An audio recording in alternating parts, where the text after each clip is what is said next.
ကျန်းဆောင်ဖန်ရေရွတ်ချင်းငါတတိယအဆင့်ကျင့်စဉ်ကိုအမှန်တကယ်ပဲတက်မြောက်သွားတာလားကျန်းဆောင်ဖန်ဆရာကြီးပြောဘူးတယ်မော်လက်နက်ဆိုတာသခင်ကိုမှတ်မိသိရှိတတ်တဲ့မော်လက်နက်ကိုရရှိပိုင်ဆိုင်နိုင်တဲ့သူဟာအဲ့ဒီလက်နက်နဲ့ရေစက်ပါလာလို့ပဲဖြစ်ရမယ်ငါဒါကိုစွမ်းအားထုတ်ပြီးမောင်းနေနိုင်နေပြီပဲ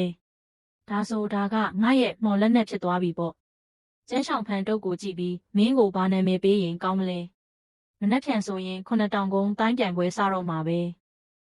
ငါတို့အတူတူစူးစမ်းကြရအောင်ကိုစီနီယာအများဤလှောင်ပြောင်ခြင်းနှင့်ဆရာကြီးရောက်ရှိလာခြင်းထို့နောက်ဝါကြီးတောင်ကုန်းမှဂိုင်းတူအကူများနှင့်ဆရာကြီးတို့ရောက်ရှိလာကြသည်ရှောင်းဖန်ကင်ထားသည့်အမဲရောင်တုတ်ကိုမြင်သောအခါအားလုံးကကလေးကစားစရာသို့မဟုတ်မိဖို့ချောင်သုံးပစ္စည်းဟုထင်မှတ်ကဝိုင်းဝန်းလှောင်ပြောင်ကြသည်စီနီယာအကူကြီးများညီလေးခုနှစ်မင်းကင်ထားတာကဘာမော်လက်နက်ကြီးလဲဟာရှောင်းဖန်မှာမော်လက်နက်ရှိနေပြီဟာဒါကမိဖို့ချောင်ကမီးငွေတုတ်ကြီးမဟုတ်ဘူးလားမင်းကဘာလို့မီးဖို့ချောင်တွေကပစ္စည်းကိုအပြင်ထိယူလာရတာလဲ